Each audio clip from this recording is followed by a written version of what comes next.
I wanted to make a quick video to show you the under the seat box for our CFMoto U10 PRO HIGHLAND.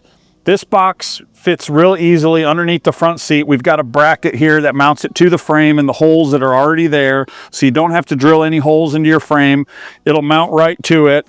This is running two 10-inch DD Audio 500 subs in a sealed box. In this machine, it absolutely throws down.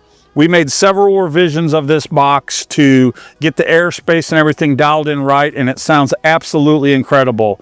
It mounts real easy, it looks good, it sounds good, it's a no-brainer. So if you're trying to take your CFMoto to the next level and add a sub box to it, this one right here, you'll be pretty impressed with it. If you've got any questions, you can reach out to me, 888-919-1990. You can visit us online, www.audioformz.com. We've also got live chat on there. We try to answer the chat after hours. Or you can visit our dealer network, which we've got on our website. We've got dealers all over the country that'd be happy to help you out.